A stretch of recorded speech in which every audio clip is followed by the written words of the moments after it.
Hello student, SGT classes के online portal पर आपका स्वागत है। मैं जितेंद्र पार्ले आज आपके लिए एक ख़ास टॉपिक लेकर आया हूँ जिसका नाम है इलेक्ट्रिकल फायर। यानी आज हम इलेक्ट्रिकल सेफ्टी में उसके फायर से रिलेटेड टॉपिक्स को पढ़ेंगे। सभी स्टूडेंट से मेरा अनुरोध है कि जिन्होंने अभी तक हमारे चैनल को सब्सक्राइब नहीं किया है वो सब्सक्राइब कर दें और बेल आइकन पर क्लिक करें ताकि सारी वीडियो आप तक पहुँचती रहें और सारी वीडियो लाइक और शेयर ज़रूर कीजिए। चलिए, आज का टॉपिक है हमारा इलेक्ट्रिकल फायर। वैसे तो कहा जाए इलेक्ट्रिकल फायर को अलग अलग कैटेगरी में डिवाइड किया गया है, पर हमारे सिलेबस में सबसे मोस्ट हमारे लिए होगी इलेक्ट्रिकल फायर। इलेक्ट्रिकल फायर को बुझाने के लिए किस यंत्र का इस्तेमाल किया जाता है, कौन कौन से इक्विपमेंट्स इस्तेमाल होते हैं, उन सब के बारे में पढ़ेंगे। सबसे पहले समझते हैं फायर। फायर एक हमारी ख़तरनाक कंडीशन है जिसमें हमें बहुत ज़्यादा ख़तरा हो सकता है। हमारी इंडस्ट्री, प्लांट, हमारे वर्कशॉप सभी कुछ जल सकता है, तो इससे बचना हमारे लिए बहुत ज़्यादा ज़रूरी है।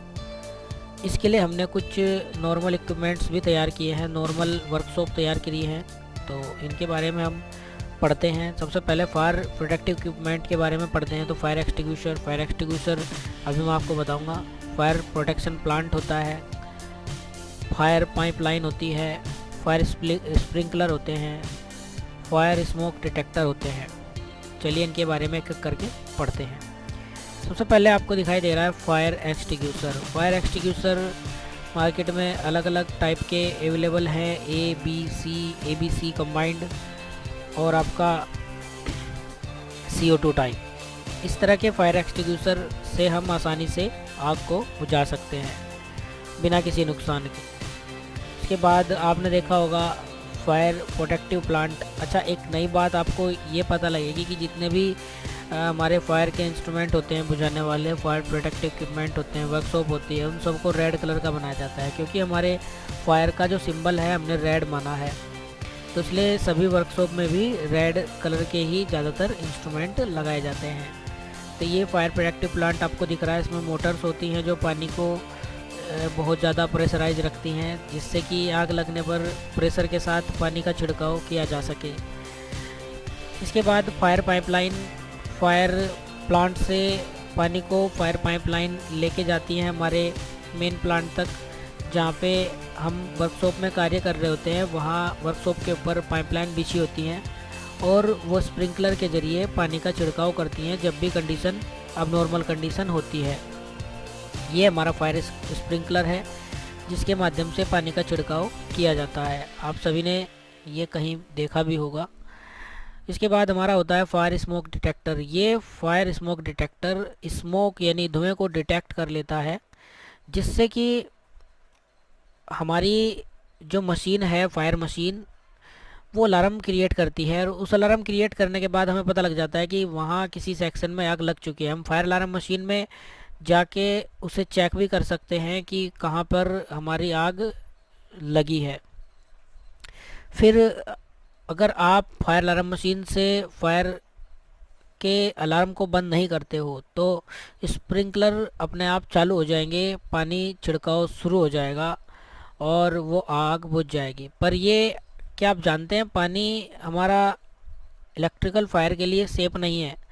तो इसलिए इन सब का इस्तेमाल इलेक्ट्रिकल सेफ्टी में नहीं किया जा सकता। कुछ चीज़ों फायर एक्सटिंग्विशर का इस्तेमाल इलेक्ट्रिकल सेफ्टी में किया जाता है। तो किस तरह के फायर एक्सटिंग्विशर का इस्तेमाल इलेक्ट्रिकल सेफ्टी में करेंगे वो सब हम पढ़ते हैं। सबसे पहले हम फायर के प्रकार पढ़ेंगे। फायर हमारी 4 प्रकार की होती है mostly, class A, class B, class C और क्लास D।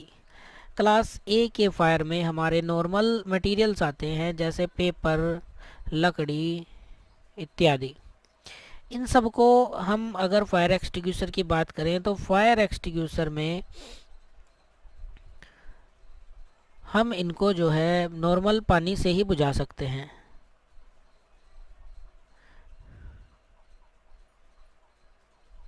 हम इनको पानी से बुझा सकते हैं। क्लास बी में हमारे फ्लेमेबल लिक्विड्स आते हैं, जैसे हमारे कोई ऑयल हो गया, इन सब पे जब आग लगती है तो इनको हम जो है आसानी से नहीं बुझा सकते, यहाँ पानी फैल हो जाता है। तो यहाँ पे हमको क्या इस्तेमाल करना है, हमको इस्तेमाल करना है झाग वाले यंत्र, तो हमें यहाँ पर झाग वाले यंत्र इस्तेमाल करने हैं। इसके बाद हमारा क्लास सी होता है। क्लास सी में फ्लैमेबल गैसेस आ जाती हैं, जैसे गैस हो गई हमारी एलपीजी, इन सब से हमारे बहुत ज़्यादा खतरा हो सकता है। तो इनको बुझाने के लिए ना तो पानी वाला फायर एक्सटिंग्विशर इस्तेमाल करना है, ना झाग वाला एक्सटिंग्विशर इस्तेमाल करना है। तो इस्तेमाल क्या करना है हमें इस्तेमाल करना है CO2 टाइप, यानी कि CO2 एक हमारी कार्बन डाइऑक्साइड गैस होती है, जिसका पाउडर जो है उस आग की सतह को बुझा देता है। क्या आप जानते हैं जितने भी हमारे फ्लेमेबल लिक्विड्स और गैसेस होते हैं, इन सब की लेयर यानी सतह पर आग लगती है। तो अगर सतह पर आग लग जाए तो सतह को बुझाना बहुत ज़रूरी होता है। तो नेक्स्ट है हमारा सबसे मोस्ट इम्पोर्टेंट है हमारे लिए इलेक्ट्रिकल फायर। इलेक्ट्रिकल फायर आप सभी जानते हैं, मैंने अभी पिछले पिक्चर में आपको दिखाया भी है किस तरह की फायर होती है। तो अगर इन पे ये तीनों इस्तेमाल करें तो हमें खुद भी खतरा हो सकता है, क्योंकि CO2 में भी कभी कभी नमी आ जाती है। तो हम यहाँ पे क्या इस्तेमाल करेंगे, यहाँ पे हम इस्तेमाल करेंगे रेत या CTC। CTC की फुल फॉर्म होती है भाई carbon tetra chloride. Carbon tetra, ये मोस्ट इम्पोर्टेंट टॉपिक है आपके लिए, क्लोराइड, और जिसका रासायनिक नेम होता है CCl4। CTC या फिर कोई हेलोन पाउडर। हेलोन पाउडर से मेरा मतलब है कोई ड्राई पाउडर यहाँ पर इस्तेमाल किया जा सकता है। इनके अलावा हम पानी यहाँ पे बिल्कुल इस्तेमाल नहीं करेंगे। अच्छा, ये तो हमारा एक 4 फायर को पढ़ने का टेबल था। यहाँ पे आपको समझना ये होगा कि क्लास डी के जितने भी फायर एक्सटिंग्विशर है उनको C, B और A तीनों पर इस्तेमाल किया जा सकता है। C के जितने भी हमारे फायर एक्सटिंग्विशर हैं उनको D पर इस्तेमाल नहीं किया जा सकता, B और A पर इस्तेमाल किया जा सकता है। क्लास B के जितने भी फायर एक्सटिंग्विशर है उनको B और A दोनों पर इस्तेमाल किया जा सकता है, C और D पर इस्तेमाल नहीं किया जा सकता। क्लास A का केवल A पर ही इस्तेमाल करेंगे, ना तो B पर करेंगे, ना C पर करेंगे और ना ही D पर करेंगे। यानी कि देखा जाए तो अगर हम ऊपर से नीचे की ओर चलते हैं तो इस लेवल का फायर एक्सटिंग्विशर केवल इसी के लिए है, इस लेवल का A के लिए भी है, B के लिए भी है, C लेवल का C, B, A तीनों के लिए है और D लेवल का D, C, B, A सभी के लिए है। तो ऊपर से नीचे चलते हैं तो उस तरह से हमें एक चार्ट मिल जाता है। तो मैं आशा करता हूँ कि आपको फायर के बारे में समझ आया होगा। फायर एक खतरनाक हमारा कंडीशन होती है, इससे बच के रहिए और सेफ्टी के साथ इलेक्ट्रिसिटी में कार्य करिए। वीडियो देखने के लिए धन्यवाद।